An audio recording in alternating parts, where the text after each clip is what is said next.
It's a Bitcoin podcast.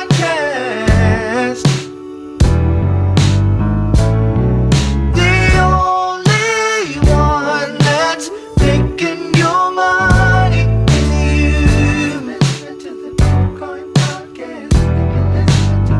So hold on and listen to the Bitcoin podcast. Hey everybody, welcome back to another podcast, an interview with Unlock Protocol. Today we have Julien from Unlock. You've been on before, but for those who don't know who you are, why don't you give everybody a quick introduction?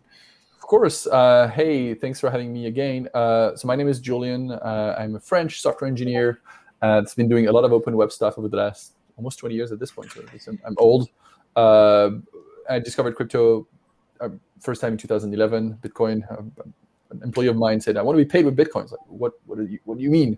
I want to be paid with Bitcoin. Kind of let it go for a little while, then rediscovered it in 2016, 17. And I've been completely, in it since then, building Unlock. Yeah. So what is Unlock? Like, what problem are you solving by having Unlock? And this actually came back to us via me asking a question on Twitter regarding something that I'm interested in, and you're like, "Hey, we do this." And I was like, "Oh, well, like we should interview them." You're like, "Well, you did." Yes. Well, there's a lot of stuff going on in the crypto space. Unlock is a protocol for memberships, and we represent these memberships as non-fungible tokens. So maybe explain what a membership is. It's the idea that any creator, any brand, any community at some point can have a membership, like a system to identify who is member or not a member of said community, said brand or creators fan group. And so Unlock provides an easy way for creators, again, all of these people, to deploy a smart contract on the Ethereum chain that actually specifies how much people are going to pay to become members, for how long they're going to be members, and how many people can be members. And once this contract is deployed, basically anyone can join, or as long as they pay the membership by sending money to the contract. And what they get in return is a non-fungible token that has an expiration date. It's relatively straightforward. And it's something that I think is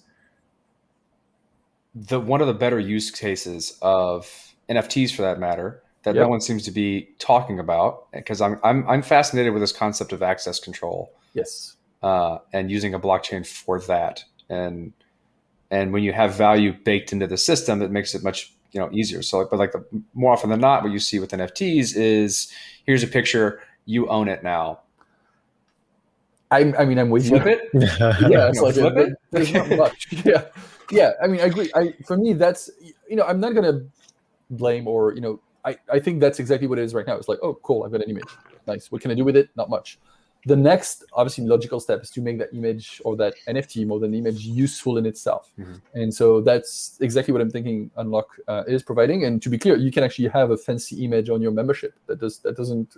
It's not an or thing. It's it's one of those situations where, like, okay, now what do I do with it? Well, now that you have ownership of something and you can prove it, then let's use that ownership for something else. And what better way to do and what's interesting about that is all these projects are communities in themselves. Yes. They build a Discord, they talk about it, they even build bots that then do access control inside Discord based on the assets they have. Why not just do it more natively? And to be perfectly clear, Status is working on this as well through communities. Mm-hmm. And it's just basically a way for anyone to say, hey, here's a way to do access control or permission control based on the assets you have in your wallet. Absolutely. And what I like about it especially is the fact that it's decoupled from a single platform. Like, if I become a member of the Bitcoin podcast inside of some app or some Discord channel, I'm actually a member of the Bitcoin podcast beyond that. So I don't know, at some point you might have a sponsor that's a big exchange and say, hey, anyone who shows up on our exchange, if they're a member of the Bitcoin podcast because they have an NFT from the Bitcoin podcast in their wallet, they're going to get a discount. They're going to get, a free hat or whatever. And it's the idea that the membership itself lives outside of any special platform or application or website. Then you just use applications to then, I guess, extend or facilitate that membership. Exactly. You can add more and more benefits as you grow, or you can actually move away from a platform to another one without losing the benefits of the users being on that platform. Yeah. So it's every time you use, say for instance, Discord, right? You need to be, say maybe you don't like Discord. So what else are you going to use? How are you going to then manage ephemeral communication and coordination around whatever you're talking about. You have to pick something, you have to use it. You then have to find a way to tie in proof of that membership and access control. So like, what are you seeing people do? Because like, that's my question, right? Okay, cool. I've made an unlock. I've deployed the smart contracts, and people have accessed it. And now I have like on-chain verifiable members of this thing that I made. Yeah. How are people then using that? Like, how are they using other platforms to verify that membership? There's a lot of different ways. So basically, there's people that are doing this, as you said, like bots for Discord, for Telegram, and a bunch of other things. So that's one way. People are leveraging this on websites. You can have a website where if you are a member, you can do certain things. There's just been a little flip. I think this is video recorded, but I wanted to show you guys. So on my blog, very normal blog, there is a membership, and you can't read the articles unless you pay me $5 a year. I say, next time we see each other, I'll pay coffee if you do this. But what I've done beyond that is like integrated my blog's members into my webcam. And you see at the bottom here, the little icons everywhere. Yeah. These are actually all of my blog's members. I don't have that many, but it's actually pretty cool to be able to say, hey, my group of fans, the people that have paid to read my blog, they're all here. I mean, they're not quite here, but their images are here. And so they can easily kind of, I mean, they can't do anything, but I can recognize them as, again, my fan base and my friends. Next step, I'm actually creating a Telegram room right now, adding a bot that says only the people that are members of my blog can join my Telegram group. I hope at some point I don't know if that makes sense, but a Shopify store, and I sell some stuff, and only my members can get free shipping, or only my members can access, this secret catalog where there's kind of, a secret hat that only my members can have. And really, I'm kind of nobody, but like think of this in the context of brands, large creators, athletes, having all of these memberships and ways to kind of identify their members across the web and beyond, because in practice, these NFT are in your wallet, which means that you can use them on your phone. If you have a wallet, you can show somebody the NFT on your phone and prove that you own it, which means that you can access a secret venue, or even a non-so-secret venue, but a venue or backstage at a concert or something like this. Yeah, it's like I belong here, or like I'm a part of this group, and you've offered special things to this group, and then from that, like just from that general concept, do whatever, right? Like that opens up an incredible swath of things you could do. Absolutely. And you can do things like, we're actually chatting with a bunch of NFT artists. We're thinking like, hey, okay, my membership is going to look nice, but I want to do a thing where only my members for a week can basically be the first mentors of my new NFT project. And so it's like a way to kind of do patronage, where you support the NFT creator on a yearly basis, on a monthly basis, depending on what they do. But as a member, you get early access to some features, which I think is cool. We're chatting with some crypto wallets that are thinking, hey, what are the ways that we can allow people to send transaction when gas is low?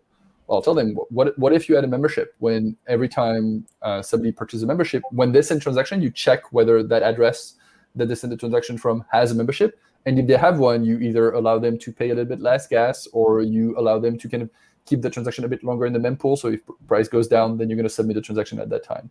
So the range of possibilities is literally endless in my mind. Does that make sense? Oh yeah, I'm waiting for Jesse to say something. So I have 30,000 questions. Yeah, I mean, so what's to prevent, like, I guess every interaction usually costs some sort of gas, right? With like the membership stuff? No, the only thing that costs gas is purchasing the membership, obviously. Okay. After this, you can just sign a message, and whoever is on the other side can check that the signer owns on-chain a valid membership, and that's free. Like, it's just reading data, right? There's no writing thing. Okay. There's also so what basically, like, on your side as a I guess content creator or administrator of a community, all you need to know is you can do lookups of what addresses are on in your membership, and then all someone has to do is basically prove that they own that address through signing a message. Absolutely. Right. But like, there is a floor to this depending upon what chain you use, and that's going to be deployment of the contract and the cost of purchasing the NFT and the membership, listing it somewhere. I guess deploying the contract is effectively listing it. Yep. And then if you add subscription fees, paying those as well. Recurring. So like, in your experience, what is that floor? Yeah, so we are on the Ethereum mainnet, which means that it's outrageously expensive these days, for sure. We're also on XDAI, on Polygon. We'll soon be on Optimism, Arbitrum, Avalanche, like all of the EVM compatible kind of side chains, L2s, whatever you call that.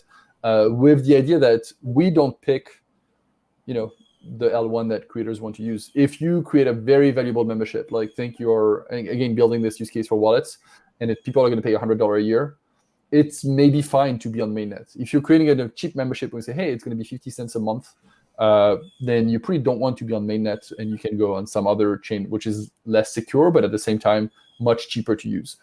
We really try to make the protocol, it's a protocol, right? But work in the same consistent way, and actually that's the case wherever the chain is deployed, and we provide a bunch of front ends that actually abstract a bunch of that complexity as well.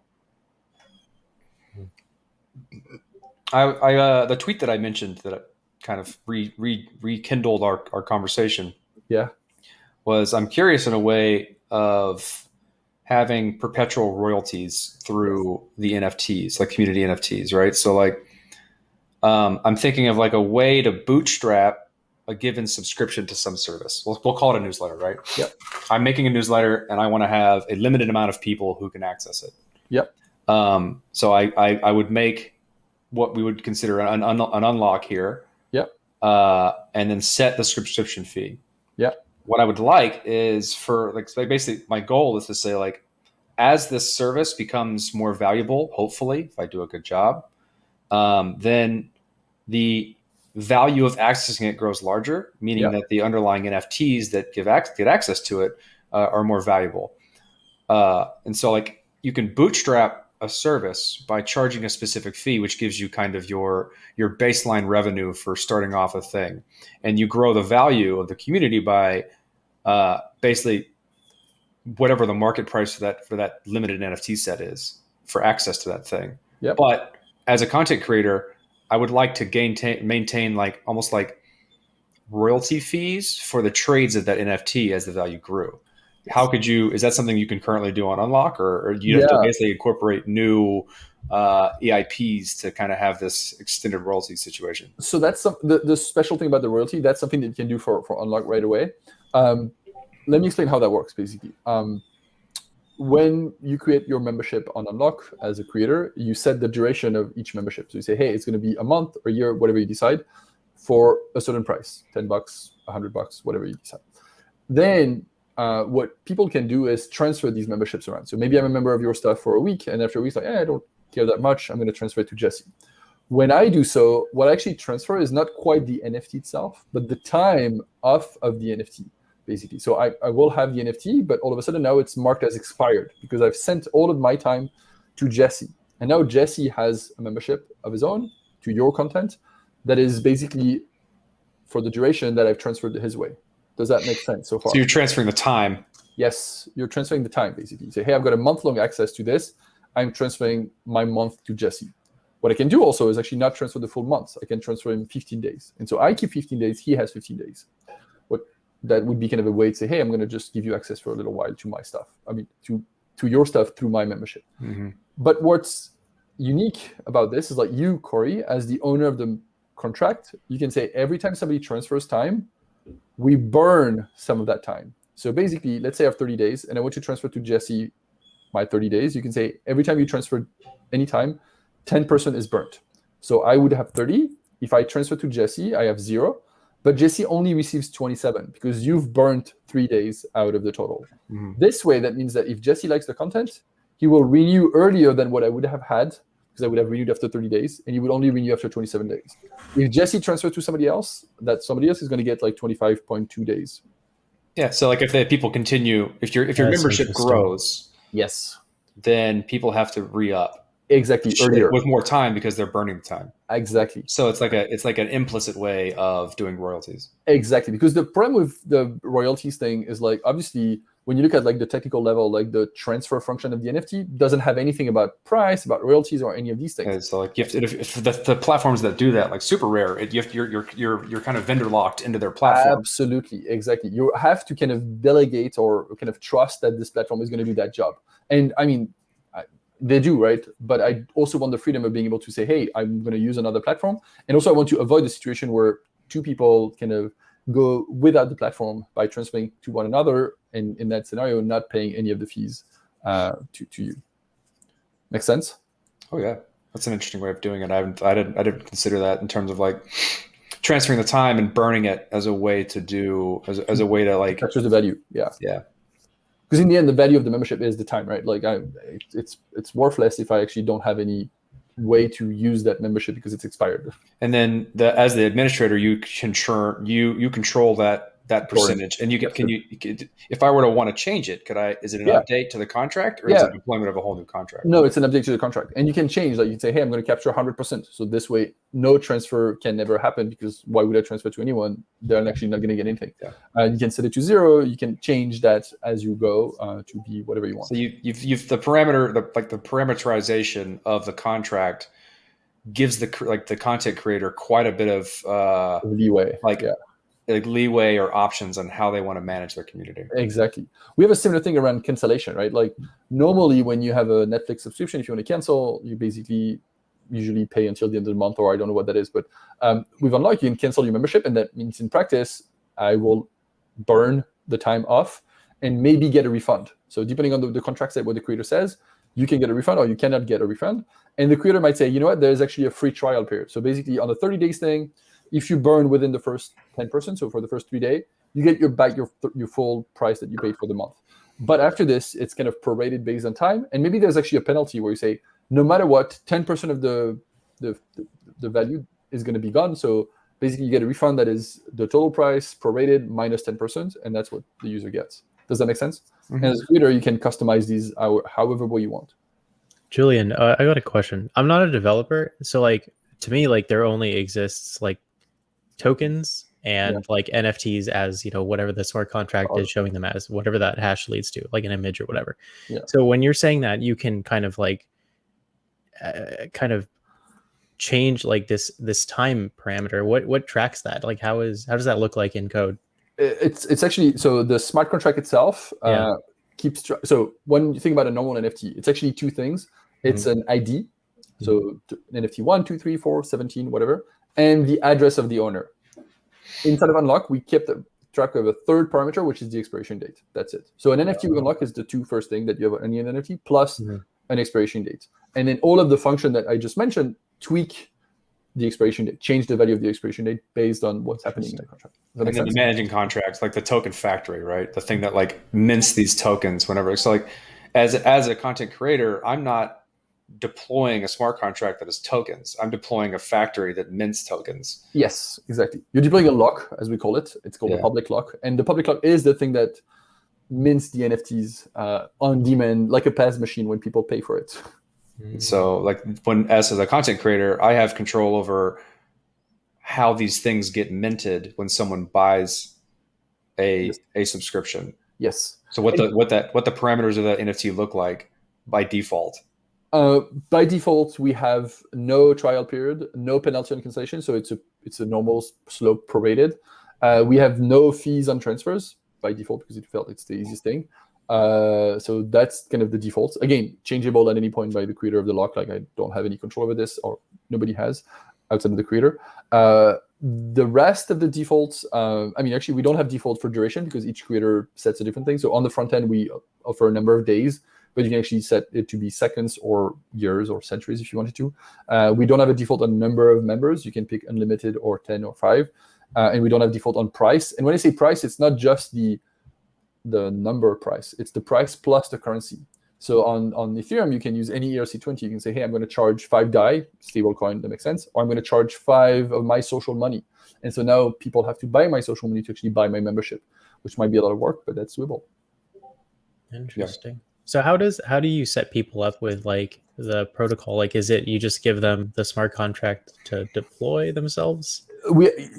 No, I mean, we have a front end, but people can do that. Like, to be clear, it's the lowest level way of doing this would be exactly what you described. Like, here's a smart contract, go ahead, have fun, play with it. We provide a little front end, a little UI, a dashboard, basically, that allows creators to do so because it's a bit of work to kind of easily set the base parameters. Unfortunately, at this point, to be clear, we're still very early. We don't have a front end for all of the things that are possible because we think that in the end, a lot of different, we built a dashboard. I hope somebody else builds a better dashboard because ours is not perfect and doesn't necessarily fit all of the needs of everyone. But yeah, you if you're a developer, or if you know how to use, for example, Ethoscan, you can actually tweak these things manually yourself in the contract. Interesting. So if like TBP wanted to come to you guys for like the deployment of like NFTs for subscription to like the newsletter that Corey's talking about, then how would that like look like? Do we get access to that dashboard? We get to tweak the things? Yeah, you go to the dashboard. You can, create lock. It's a button. Create lock. Set the name of your membership. So you say the BP podcast. Yeah. The duration, the price, the number of members, and then you would hit deploy basically, and MetaMask would pop up or whatever is your wallet. You send that transaction, it gets deployed, and you get the address. And now we have a little bit of integration section where you can take the address and like plug this into a WordPress blog, or plug this into a Discord bot, or plug this into, a bunch of other integration that exists. We have one in Decentraland, which I think is pretty cool, where you could create a space in Decentraland that is the Bitcoin Podcast space, and only the Bitcoin Podcast members can actually show up in that space. Interesting. So yeah, we provide these kind of base integration bricks, but obviously we also give you the documentation and access to, we don't give you access because it's available for anyone. It's not like we grant you something special. Access to the code so that you can actually use that. Just facilitate it. Yes, how do y'all make money? Is it through the facilitation, or is it through like the underlying protocol? There's two things, both, I'd say. First one is through the facilitation of something special, credit cards. A lot of people, unfortunately, don't have their own crypto wallets. Or even if they do have their crypto wallets, they might not have the currency that is being used on that specific membership, right? So you might have a MetaMask, but it's not connected to Polygon, and you end up on a blog that uses Polygon for their memberships. And you're like, oh, I don't want to transfer ETH to Polygon. Do the whole dance. So in that scenario, we provide a credit card integration that allows you to pay us, Unlock Inc., that's how we make money, with your credit card. We take a little fee on top of the price, and then we're going to be the ones sending the on-chain transaction on the Polygon network. Does that make sense? Mm-hmm. Interesting. And so I'll explain how that works if you want from a technical perspective, because we made that safe, which I think is cool. I think just for audience sake, explaining how you make that safe is interesting. Yeah, definitely. So the big risk, obviously, is like when somebody purchases an NFT with a card, they pay with the card, they get the NFT, they sell it to Jessie pays in crypto, and then they call back the bank and say, hey, I didn't make that credit card transaction, please reverse it. Yeah. In that scenario, they've stolen the creator's money, because in practice they've sold. They got money for something that they actually didn't pay for because the credit card transaction got reversed. So what we've done at the lock contract level, among a lot of other things that are, I think, very cool, is we've decoupled the owner of an NFT, of a membership, from what we call the purchaser of that membership. Most of them is the same person, right? If you go to my blog and use MetaMask, you're going to be the purchaser and the owner of the NFT. But they're decoupled, and we also added a third role, which we call the manager of the membership, the person who can actually transfer the membership. Most of the time, again, same person does the three things, but in some scenario, you can actually split and say, hey, I'm a manager of a membership, but I actually don't own it, or I'm the owner of a membership that I do own. So in the context of a credit card, Unlock Inc. plays two roles. The purchaser, we're actually the one sending the transaction on-chain, even though you paid us with your card, so you're the credit card purchaser, with the on-chain purchaser if you want. And then we also take the manager role of that membership. So you do get the NFT, it's yours, but you cannot transfer it unless we agree to that. And the reason for this is because exactly we want to avoid you selling the membership to somebody else and then calling your bank and say, hey, please reverse the transaction. With the manager, which means that if you reverse the credit card charge, we will cancel your membership. Basically say, hey, nope, if you got a refund for the thing, there's no point in you being able to keep it longer. Yeah. Does that make sense? Yeah, absolutely. How do you, where I was going to go with this. I had something. And to be clear, that credit card thing that we do, that split of roles, actually has a lot of other use cases. Yeah, I can imagine a lot of things there. In terms of like almost like marketplaces or delegation for communities. Exactly. One thing that I love is like, say I have a Netflix membership and you want to watch a movie, I'll send you my membership, but I keep the manager role. So now you have my Netflix membership, you can watch the movie, but you're not going to be able to run with it, because at any point I can take it back and say, hey, Corey, it's time that you give me back my Netflix account, and now I can take it. Well, if I shared with you my password, well, maybe you could have changed the password, kind of fucking with me. It's like, no, you access my Netflix and I can't anymore because you've changed the password. Yeah. But with that system, I can give you access and kind of retain the ability to get it back when I want to. Mm-hmm.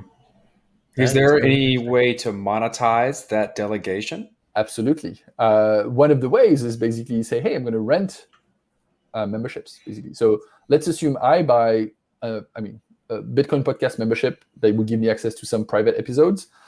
and I buy for the year. It's cool. And now somebody says, hey, I really want to listen to a specific episode. I'm saying, cool. What if I give you or rent? I mean, I charge you basically for sending you my membership to the Bitcoin podcast for like a day. You give me one DAI. I pay maybe $50 for the year. Give me one DAI. Now you can listen to the podcast, but at any point I can take it back for myself. Does that make sense? Yep. Man, you have to be really like embedded in the space to be able to like. We are, so it's perfect for us. Of course. What I wonder is like how many people are actually doing this? Like very few. I mean, I'll be honest. Very few. We're just at the beginning, but I think this is a new concept that Yeah, people yeah. haven't quite caught on to. In my opinion, like this will be the main reason you do this stuff. Period. And then like the pictures and so on and so forth is like candy for the actual access control and management. Yeah. Absolutely. And to be clear, Jesse, I think you're perfectly right. Like, I mean, I don't want to talk about my mom, but like think about 20 years back. First time you connect, not you because you're younger than that, but the first time I connected to the internet in like 97, this was a mess. Like you had to have a PC, then you had to buy a modem. You was like, what is a fucking modem? Like my PC didn't come with a modem. Then I had to plug the modem in the telephone line. Like in what world does that make sense? Like this thing is, and you plug in the telephone line, and then you open settings and you enter like exactly like the noise like that was kind of insane. We think it was like, what's going on? Like, and then you're connected, and then what do? First, you download a web browser. You have no idea, like it's even worse than a web wallet, right? It's like what is this web browser thing? And you open the things like now, what do? It's like I have no idea. Like honestly, you've done all of these things, and you're screwed. Like yes, I agree with you. Like this is, and you have to know where to go. You have to exactly where to go. It's like go to, and then every other time you find domain numbers, hash. Yes, exactly. And this was scary. Like, and like, it's not that far. It's 20 years ago, and now everyone. I mean, we're using an amazing website to record a podcast, which is all of this is like think of that sentence 20 years ago. Nobody would make any sense of this, and yet there's now millions of people, billions of people that are using the internet on a daily basis to do all kinds of things that would be completely impossible to even imagine 20 years ago. So I'm with you. It's definitely kind of a small crowd, but this is the exciting part. It's becoming possible, and we're now seeing all of that kind of crazy innovation happening, which I think is pretty exciting. I noticed you did. Go ahead, Jesse. No, go ahead. I was just saying that's really neat. Yeah, it is. I noticed you did you raised the round $4 million. Yeah, with a couple people. What was the purpose for raising the round? Why did you need to do that? Hiring people to get more stuff done. I mean, clearly we're a very small team at this point. We're 2 people. We're actually going to be 3 next week, so a very small team. Trying to build a bunch of interesting things. Goal is to scale up adoption, reach out to creators, publishers. The interesting part is like we raised the money with one of the investors is called GMG Ventures, and GMG is actually the parent company of The Guardian, the newspaper in the UK. One of the use cases obviously is for stuff like paywalls and things like this. So we're pretty excited to work with legacy publishers because we think that's actually, for once, a new way for them to kind of monetize and do things differently from what they've done so far. So I'm going to ask you more of like a, I guess, philosophical devil's advocate question, and that is, how do you keep the VC money from dictating your original goal of keeping everything open or driving your development in a direction you didn't intend? Because that's been, in my opinion, like what VCs do. Their influence is to, this needs to make money. We need to have a return on investment. Absolutely. So actually, going back, I will answer that question in 1 second, but I want to go back to your question you asked earlier, like how do you monetize? I told you the credit card stuff. That's one way. The second way, which I think is maybe more interesting, but also crazier in the Jesse, who the fuck does this these days? Unlock itself aims to be fully decentralized. And you said it, open source, everybody can pick and our stuff. A year ago, not quite, in December last year, we introduced our governance token. The whole idea here is the protocol itself needs to belong to its user. I don't want it to belong to me. I don't want it to belong to VCs. I don't want it to belong to anyone in particular. I want it to belong to its users. And we do a system that's actually very similar to airline miles. Like, think of it, every time you fly somewhere, you earn miles, or you might earn miles if you want to. These miles, they're not that interesting. But if these miles were stock options or even shares of the airline company, then you could at some point kind of guide what the airline does. It's like, oh, I'm gonna ask you to fly cheaper flights, or I'm gonna ask you to go to a place that I want to go, these kind of things. So with Unlock, it's the same idea. If you use the protocol, there's new governance token being minted, miles, and they're assigned to whoever is using it, with the idea that at some point, the governance of these public good is valuable. Does that make sense? And it's actually very similar to, I mean, Bitcoin or a lot of the things. Is like they're valuable because they allow you to kind of have a little share of the new financial system of the world, for example. So these governance token We pre-minted some, which I know some people don't like, but that's the way it is for us. We pre-mine some, and more importantly, because these pre-mine, we're actually distributing this in the form of grants and things like this. We have a developer reward. We have basically every time there's a new transaction and new tokens minted, we earn some as well. Unlock Inc. earns some as the builders, as the kind of the people founder reward or developer reward more than founder. Like I think because it could be changed. Like through governance, people say, hey, you know what, Julien, you suck, go away, die, or not die, but move away. And somebody's going to do a better job. It is the crypto community. They might go there. It's the crypto community. They might go there. But the idea is like, again, people can replace us if they think somebody else is going to do a better job. And I think that's only fair. Like I wish somebody could replace Zuckerberg. Like he doesn't do a great job at Facebook. So I wish we could replace him. It's just impossible. But in my mind of the decentralization of the crypto networks, it needs to be something that is possible. And so the way we make money, going back to your question, is by assuming that at some point, yes, we're going to do credit card. We already do credit card, but also that the asset that we accumulate, these tokens, are going to be valuable in itself. And that's what we expect the investors to have exposure to. Kind of say, hey, we are investors in a company that has a very valuable asset, which in itself is something valuable. Makes sense? Mm-hmm. Yeah. Interesting. I mean, this is, I'm with you, Jesse. This is all like very kind of. To add on to that, which I think is interesting. I follow Evan Van Ness, who uses Unlock to manage his subscribership to Week in Ethereum News. Yep. And he had mentioned that like y'all did an airdrop, and the airdrop of the tokens from the people who subscribed to his service basically paid for his service for a long period of time. So like in crypto, which is like this weird incentivized place to just use all the things, you get rewarded by consuming services you want to consume. And so like that makes some type of like weird power user that just uses everything in hopes for an airdrop, which is kind of like I don't know, consumer mining. Like, you know what I mean? Like there's this weird new type of way to interact with all this stuff by just being everywhere, talking to everyone, trying to use everything in hopes that like the underlying companies do an airdrop, which you can then reward yourself with, or like keep for a long time and become rich by just using shit. Absolutely. And to be clear, this is not a gift, right? Like I do think that Evan using Unlock created a bunch of value for us. It allowed us to improve the protocol. It allows us to gain more visibility on this. So rewarding the users that have used Unlock in the past is not a gift. It's not like, oh, I'm writing you a check because this is cool. It's really kind of sharing the value that they've created. Again, like think about the airline, right? When you fly it, you get miles, it's valuable, but in some way, you're not actually getting a lot of value out of these.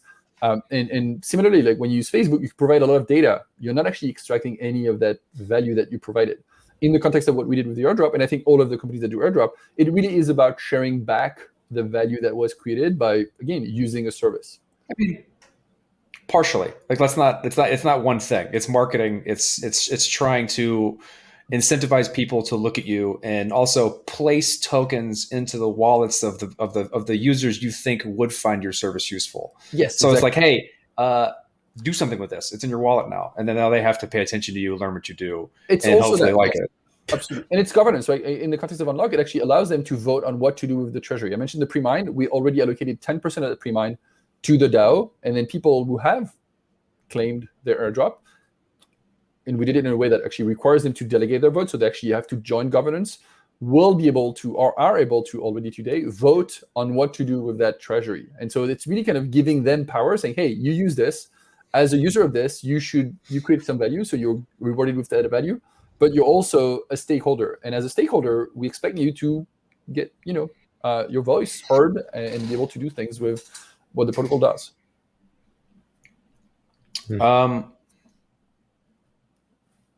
Crap, forgot. You keep saying things, and it just removes the question I previously had because it's a different scenario. Where do you go from here? Oh yeah, now I remember. It's along the same line of questioning. Like you're deploying Unlock protocol on EVM compatible chains, right? Yeah. Have you given any thought to cross-chain subscription management? And how does that work? Yeah, it's hard. But yes, we're thinking about this. I mean, we're basically, again, we're not wed. Is that the word? Wedded? Married? Anyway, any underlying platform. Our goal is to build a protocol that is cross networks. We built on Ethereum because 3 years ago. That's where everyone is. That's where everyone is. That's also where there's a lot of dev tools. There's a lot of infrastructure that's available. Obviously, we're as worried as everybody else when you see the gas prices. But the good thing is like this Ethereum ecosystem kind of expanded beyond being just the Ethereum mainnet and has multiple chains. We're already thinking about like EVM to EVM membership. So like, okay, cool. The use case is this. I'm on XDAI. I've got some XDAI in my wallet. This membership is on Polygon. I'm not going to swap things. Yes, I can pay with card, but is there a mechanism for me to easily send a transaction on XDAI that we should go on the XDAI network would go to Polygon and get me that membership there? So that's one of the things that we're thinking about. To be clear, we're such a small team right now. It's hard to explore these things, but that's definitely. Oh yeah, I've been thinking about that problem generally for a long time, because that seems to be the direction that the ecosystem is going, is very multi-chain, and because of that, you're going to have assets, whether they be fungible or non-fungible, living across multiple chains, subject to the volatility of different chains. So like arbitrage across these things is going to be hard, or just like identity management, like understanding the like how everything updates itself, because each chain is basically a self-contained system. And so like if built into your non-fungible token has any type of logic that involves understanding the total supply, it's going to be real hard, right? It's isolated to each system, which means you have volatility across different systems, and then you have room for arbitrage and fuckery, right? And so like that type of stuff is going to get real difficult, but like it's going to be demanded by the user, because you want to have value in more secure places, but you also want fast and cheap in others. Absolutely. I think you nailed it. Like basically that's all a question of, balance between higher security, higher price, and that makes sense, and lower security, lower price, frictionless interaction. One thing I would say though, multi-chain, absolutely the version that I have. But one thing that I think people don't necessarily realize is like your address is the same across all of the chains, which I think provides EVM. But even like you can imagine like with the hardware, the HD wallet, like basically the seed phrase that you use on multiple network is the same, which means that you can be the same person. You're managing a single secret. Exactly, managing a single, and you can be the same person across multiple chains, which allows you to do a bunch of interesting things. Where it's like, hey, I know you're here because you have this address. You're also going to be that same person on that other network. So maybe I can do things to make sure that if you use something on the different network, a signed message from a given address works across a bunch of different networks because it's the same address. Exactly. And it's not only the same address for the private keys, the end users, like the private key generated public keys, but it can also be with, and again, we're going to be technical here, but with Ethereum, there's actually a way to kind of generate contracts and assign them to specific addresses across all of the chains. So we're actually, and that's not something we support right now, but we're actually thinking about this, is like, can we make sure that if you deploy a contract on some chain, you also have the same version of that lock on another chain, which again would allow users to purchase on a different chain and still have you receive the money wherever you are as a creator. Yeah, so what I think this does is every time you have an option like that, that allows you to have like reuse the same technology. Yep. It's minimizing the off-chain infrastructure required to do this stuff, right? So like you can say it's a smaller piece of off-chain logic to check. Yep. That type of thing, versus if that wasn't there, you'd have to have like much larger infrastructure with complexity and maybe like absolutely power to then manage all those things. And there's more problems, like more things that can go wrong if that's the case. Absolutely. And also, we're definitely, again, perfectly with what you said. And also one thing that you said earlier, which I think is very true, is this is an ecosystem. Like it's not an unlock problem for sure. It's everybody is thinking about the same things. And we're already starting to see teams working on like these smart bridges between multiple chains, things that actually are allowed to surface data from one chain to another. Think about Cosmos, who's doing kind of interesting things on that front as well. So, as much as I think this is something we need to solve, it's not just us. Like it's a collective thing, and I'm really hopeful to see some of these solutions emerge and be really interesting on that front. Mm-hmm. Yeah, I'll be probably reaching out to you with like much deeper conversations about this. For sure, definitely. And one of the other side of that same coin of the same address across networks, like how do we manage privacy? Because what we describe here is like, cool. I want everybody to know that I'm a member of the Bitcoin podcast. That's not a problem. At some point, I'm convinced we're going to see porn sites use Unlock. I was about to ask. Like, Do I really Oh, want yeah. people to know that I'm a It's member of content the creators. Exactly. Like, do I really want to know that I'm like this guy on YouPorn and this guy on Bitcoin podcast? Maybe not.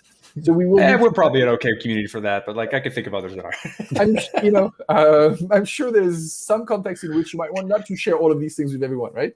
And so having kind of thinking about privacy here is definitely one of the things also that's on our minds. Like scaling and privacy are some of the two biggest. You need. So for that one, in my opinion, that's going to come through some form of zero knowledge proof, like absolutely a zero knowledge attestation that you own something without exposing what it is that you own. Absolutely. And that's actually what we're discussing with a bunch of different teams. It's like, how can I prove that I have a membership without telling you who I am or what membership I have? Mm-hmm. And that way you get access to something without exposing. Like, even if you want to do it from the standpoint of like, let's say like you can't enter this channel unless you own over 1 million of this coin, 1 million coins of this thing, which may be some evaluation. Like what you need to prove is a threshold, not how much you have, right? Not the total, or your address for that matter. And so like you want a strong way to prove that is a true or false thing to provide the access without exposing anything else after that, right? Exactly. So like that's kind of like that's what we're after for access control for anything, is the ability to prove that you are or have something without exposing anything else. Who you are. Just a Boolean statement, right? Like absolutely right. And again, like we're definitely chatting with a bunch of different teams about how they think about doing this, because that is also way beyond my understanding of cryptography and these things. I have a high level understanding how this could work. I don't know what is the technical implementation to make it work. Those are some very deep weeds. Yes, but we'll get there. We'll get there. That's it for me in terms of like general questions I have. Jesse, you have anything? No, I'm kind of curious. Like, so those people on the NFTs represent all the people that have subscribed to your implementation of your protocol. Yes. Is this being used like how widely is this being used? Not widely enough at this point. I think we've seen about if I remember correctly the number, but about 500 ETH being exchanged across all of the unlocked network. This is actually public data, so I should know about it, but I know where to find it. I don't remember it. So basically, a bunch of conferences have used Unlock for tickets. One of the most popular thing we've done is for about 6 months, a year and a half ago, you could unlock Forbes.com. You could unlock an ad-free experience. So basically, you would go on their website. There's a million ads on Forbes. It's kind of a nightmare. You could click a button and say, "Hey, I'm going to purchase these ad removal NFT from Forbes for $1 a month, or $1 a week, or $4 a month." And then if you had that NFT in your wallet, they would not show you ads. You say, "Hey, you paid us for that content without ads. We'll not do this." It's being used by some newsletters. You mentioned Evan. There's Camila Russo for the DeFi, also integrates Unlock there as well. It's used on some Discord channel. It's used in some games now that are actually building some interesting integrations there. Still very early, but again, everybody's already here. Do you have any timeline on other networks that you're deploying to? We were hoping to do Arbitrum this week, but then we found that they actually don't support a couple important things that we need. So hopefully soon. We're looking at Avalanche. We're looking at Optimism. I think at the end of the month, they're going to open it up to much more people. And then people have asked for Binance Chain, which, sure. That's the appropriate response. It's just like, okay, well. Whatever, man. We have been, over the last month and a half, building kind of the infrastructure for us to easily deploy anywhere. I don't want to say in a click, but in less than a day of work would be the goal. Outstanding. Yeah, we're going to do this, period, right? Like this is something that we've been wanting to do for a long time. We just haven't been sure about. Like, we don't want to do this thing that we have to redo again later on down the line because the technology dies. Yeah. This seems as though it's primitive enough to port. Yes. In the case of like, we did it on one chain, we don't like it here, it's too expensive. It doesn't work for our users. We want to move somewhere else. And that's like migration from one place to another needs to be written into anything being developed today, because what we call this stuff and where we are in 5 years is still very much up in the air. Absolutely. Yeah, I mean, we're still obviously figuring things out. Like, it's still very early in that thing. 100% agree. I don't know how people, like, I was looking at it's like super low level opcodes on one of the L1 chains, like, And I was like, man, this is a lot like assembly. Like, I can't believe is. people are like building with this. Oh, yeah. It is literally Solidity is so much better than like some other chain stuff. Yeah, but like Solidity has its issues because it's so high level and Yeah. things like that. So like there's been a lot of issues over the years of people writing Solidity code, and the underlying bytecode that it compiles to is not doesn't do what you think it does, right? And so like And so it is evolving pretty fast. Like, I mean, we're actually upgrading some of our stuff to Solidity 0.8. And the stuff that we wrote a year ago was 0.57. So it's like in a year, they went from 0.57 to 8. And it's like, that actually created a bunch of like, oh, that doesn't work the way we thought it would work. But I mean, don't want to blame them because we're still, again, very early. And so we need to actually make sure things move forward. Well, it doesn't move forward unless you make those mistakes and do them and try it out. Absolutely. Well, awesome. Is there anything else that we should have asked you that we didn't? No, I think you asked the right things. I mean, yeah, I think you asked the right things for sure. I've got a quick question. Is I heard from some people that we interviewed before that when credit card transactions or when credit cards can be used to purchase NFTs, that would be like kind of like a mainstream can have access to NFT kind of moment.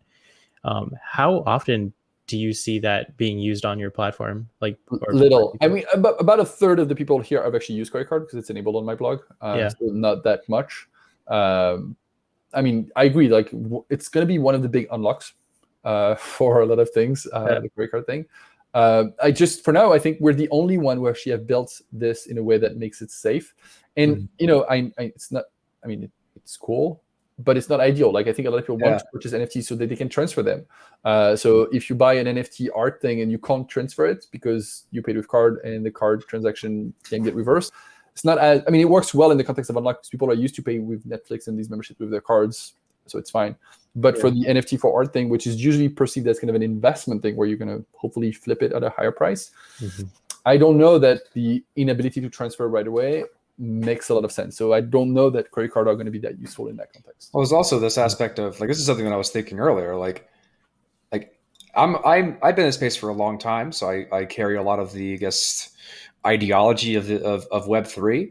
Yeah, that's a big bag of mine, and so I try to minimize my exposure, or like I try to separate as much as possible this financial infrastructure from the traditional financial infrastructure. So when I have to go to fiat, it's through one channel and one channel alone, back and forth, right? I don't want to tie the things that I do in this ecosystem to my credit card ever.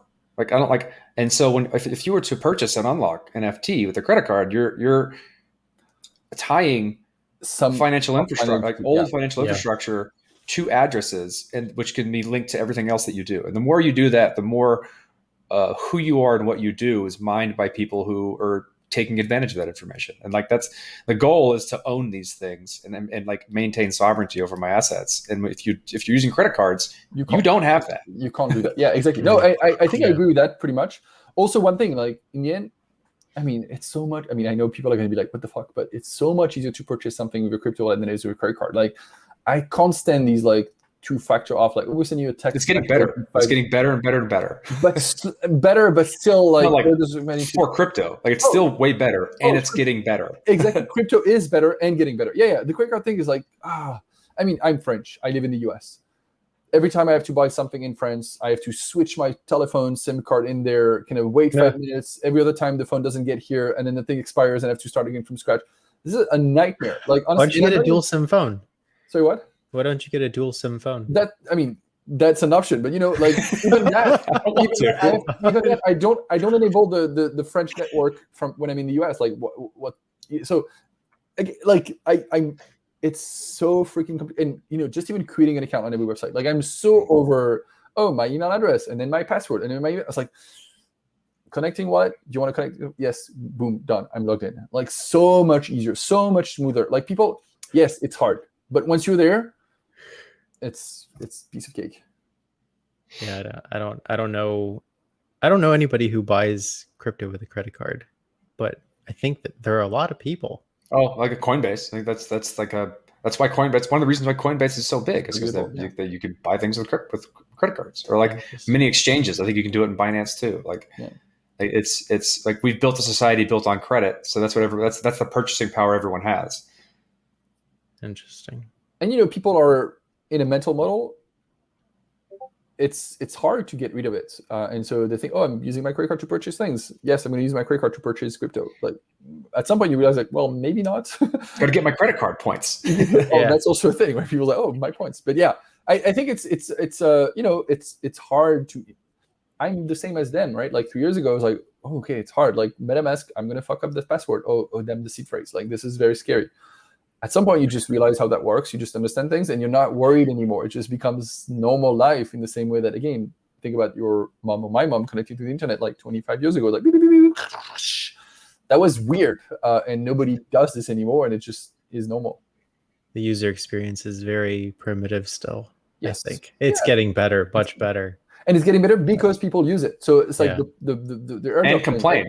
And complain. and complain. No, and it's good. Like the airdrop thing is actually people that use stuff and are, it takes time. Like, oh, I'm going to click on there. I'm going to do this crazy thing. I'm going to do that. And every other time I'm going to waste some gas. It costs, but it actually brings a lot of value to the ecosystem because it creates that feedback loop that we can use to improve how things go, the UX, and slow, step by step, actually get to a healthier ecosystem. And it's because of the value created by the time spent by users playing with this. Interesting. I think it's a great way to go ahead. Yeah. Just we'll wrap it after this question. Offshoot.